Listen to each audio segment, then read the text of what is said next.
Hello, everyone, and welcome to the September's episode of Exploring Literature Characters and Historical Figures with the Butterfly Princess and Jack. This month, we're going to be discussing the character John Coffey, who is one of the main characters in the book The Green Mile by Stephen King. You'll be pleased, this book has also been turned into a film, 1999, that starred Tom Hanks in the leading role as Paul Edgecomb and Michael Clark Duncan in the role of John Coffey. So, hi again, Jack. Thank you for joining us. Hi, Steph. Good to see you again. So firstly of all, could you tell us a bit about the story of the Green Mile and how John Coffey fits into the narrative? Yeah, the story centers around the character of Paul Edgecomb, and it goes back and forth in the story between two different times. One of the times is where he is working as a supervisor on a block which is for death row inmates, which is called E Block. And it during the course of the story, it then goes back to the point of 1999, where he is in a nursing home, a retirement home, and he's talking about his story and his experiences back when he was a death row supervisor. And then it's how John Coffey fits into that is when he's talking about his experiences as a supervisor. One of the inmates who is brought in is this character of John Coffey, who is a black inmate, and is described as being this giant man. He's in the novel, he's 6'8", and apparently makes everything around him seem ridiculously small because of how big he is. And what is surprising about his character is that although he appears very intimidating, he has this tranquility about him in his character. And when the character of Paul Edgecomb looks at him, he sees this calmness, this gentle character who is illiterate. And that's what Paul Edgecomb picks up on early on in the story. So there's this contrast between the appearance of this inmate who has been convicted of this really heinous crime of murdering these two twins. And yet when Paul Edgecomb meets him and gets to know him better, he sees this very different character. Yeah, and John Coffey's sort of a very simple character. Is illiterate. He can only spell his first name, but it's a real contrast. You won't put him with with him as a character, his characteristics with the atrocious crime he's been convicted of and is awaiting execution for. Yeah, exactly. I mean, he comes across as being very gentle during the course of the story. And of course, one of the main aspects of the character is his ability to heal different people. So there are a number of instances, one of which is with the character of Paul Edgecombe, where he has this very bad urinary tract infection, and John Coffey is able to heal him of this, and it disappears. Paul Edgecombe realizes this and is astounded by this happening. And there are a couple of other instances in the book where John Coffey is healing other people and other things as well. So the warden of the penitentiary where much of the novel is set, his wife has this inoperable brain tumor, And at one point in the story, Paul Edgecomb arranges for John Coffey to be taken kind of under the cover of night to the warden's house where his sick wife is, and John Coffey is then able to heal her of this brain tumor. And then there's another kind of character in the story, which is a mouse, which is adored by another one of the death row inmates. And at one point in the story, the mouse is killed by another character who is sadistic. But John Coffey manages to bring the mouse back to life. And it's also you mentioned the sadistic character, the other like ward. Well, he is like a warden, but he has like influence because he has family members who are the governor, and that is the character of Percy Wetmore. And he's quite sadistic, takes great pleasure in causing pain.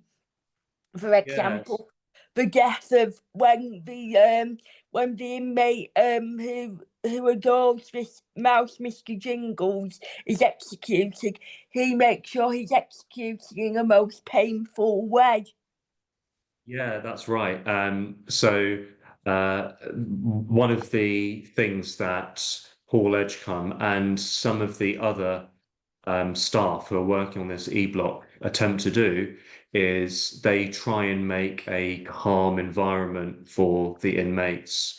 They try and behave in a gentle and empathetic way. They're not violent. And this is something that they see as an important thing for people who are on death row. The sort of atmosphere which they try and encourage, because they realize that the idea of these inmates being executed and the psychological strain that it will have on these inmates could have disastrous effects. So they try their best to create this calm, non-violent atmosphere, but that's disrupted by this character of Percy Wetmore because he antagonizes the inmates and he takes a particular dislike to a Cajun inmate called Edouard Delacroix, and he hits him with a baton, and of course eventually kills his mouse, which has quite a positive effect. When the mouse is interacting with Edouard Delacroix, it has a very positive effect on him. He enjoys it, and the other staff are very impressed by it. But of course, the mouse is tragically killed by Percy Wetmore because of his sadism, and because he, despite being told by the other staff and Paul Edgecomb to make this calm environment for inmates and to treat them well, and they try to explain this to him, he disregards this.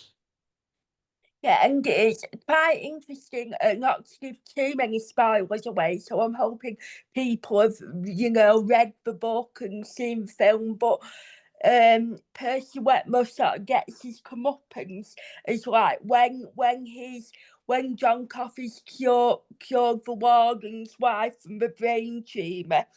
They get back to the prison where they're being held, and then he grabs hold of Percy Wetmore and gives him the brain tumour that is cured from the warden's wife.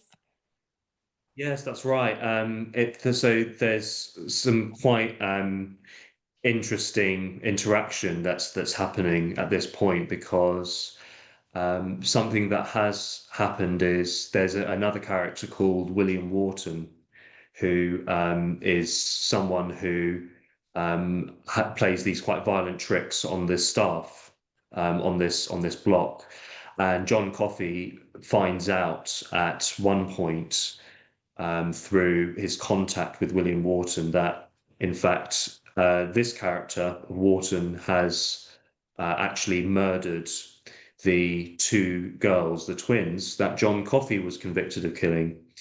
And when after John Coffey has cured Melinda Moores, who is the wife of the warden of the brain tumor, the staff who have escorted John Coffey to the house and then back to the cell block realize that something is wrong, because usually John Coffey is able to, after healing someone, kind of cough up these black insects, and this is supposed to kind of represent the negative parts which have influenced people. But this doesn't happen immediately. Usually he coughs them up, these black insects, immediately after having cured someone. But this takes a while. He's quite weak on his way back to the cell block. And it's then, as you say, that he eventually manages to get Percy and transfer these kind of black insects into Percy through his mouth. And so he uses Percy as this agent to then, once Percy has been infected by these black insects, he is kind of seems absent, kind of has this blank expression, and then goes on to kill William Wharton. So John Coffey kind of uses Percy as this agent to really get justice for what's happened to those two girls. And with the character of John Coffey here, he's got sort of Jesus Christ qualities, like he's got the initials JC, but but Paul Edgecomb and the other officers officer help him escape, but he chooses to die because he's so fed up of all the evil and ugliness in the world, and that's sort of a bit like qualities that Jesus had. He wanted to die because to sort of make the world a better place. Yes, that's right, and you can, yeah, you think of all sorts of connections. This idea of a sort of kind of self-sacrifice, and the idea of Jesus dying for people's sins, and maybe those sins being analogous, comparable to the cruelties of the world, and yeah, very much in his character, because John Coffey is this empathetic character who is performing these miracles throughout the story. He definitely seems comparable to Jesus, and ultimately he it is, even though it turns out that he is innocent, and Paul Edgecomb realizes that he is innocent. There, he also realizes that there's no way that John Coffey can be saved, because it wouldn't be possible to prove his innocence. So Paul Edgecomb and the other staff sadly realise that there's no way of saving John Coffey, and he will still have to go through to his execution. But as you mentioned, John Coffey is very accepting of that. Yes, of course. And obviously, when they do proceed with the execution, Paul Edgecomb, along with the other wardens, are sort of deeply impacted by that, because as we go back to when the older Paul Edgecomb in 1999, when he's in the nursing home and he's telling his friend the story, he actually tells her that he and another warden left the job after that execution because it had such profound impact on them. Yeah, exactly. Yeah. Yeah, and that had, I mean, previously they had been through, of course, lots of other executions in their time. They'd supervised all of these things. And that in itself, each of those executions, they recognize are, of course, an incredibly difficult and strenuous part that they play a role in. And but as you say, turns out that the one with John Coffey, because of their attachment to him, and the fact that they also realize he's innocent, and the fact that he has done all of these things which are so good, he's performed these miracles and performed these good deeds. It does create that contrast between what they are then really have to perform and carry out, with the fact that he is such a good character. And also, if we look at like the 1999 film of like Tom Hanks and Michael Clarke Duncan, there is sort of a poignant atmosphere in the film, the musical score and everything that's involved in the actual storytelling to be brought to bring it onto the big screen. Yeah, definitely. It does really reflect a lot of the content in the book quite well. And yeah, you do have some differences in the way things are carried out. But the certainly the emotions that the characters display at the end at John Coffey's execution do, as you say, there is that poignant atmosphere, and very many of the same parts and things that happen in the story occur as well, such as Paul Edgecomb, that being the last execution that he supervises, um, and yes, and the fact that some other things, other staff move on to different jobs as well. That's right, yeah. And also, I wanted to talk a bit about Stephen King because this is John Coffey is one of his most memorable characters. I know that John Coffey's written quite a few books, including Misery, and that's just to name a few. But I think this character stands out more because of what it represents. Yes, when I think about some of the other characters and other famous characters from Stephen King, what I immediately think of is quite a few who maybe have evil tendencies. So we're thinking about like maybe the clown from It, and there are other characters who are performing quite sort of nasty deeds as well. And there does definitely seem to be a kind of atmosphere of evil and violence which surrounds it, with other characters. I mean, and also, I mean, the characters that you have in Misery as well, that you know, there's definitely again that violence. And although you still have these evil characters in the Green Mile, they're perhaps not at the forefront in the way that John Coffey is, um, uh, and when that's compared to other books as well. So I think maybe, yeah, the evil characters maybe are more in the foreground in those other Stephen King books. But yeah, John Coffey seems to be quite unique in that he is more like a main character here. Yeah. Oh, well, thank you very much, Jack. Again, it's been a delightful episode, and I look forward to chatting about the next one. Great, thank you very Okay. much.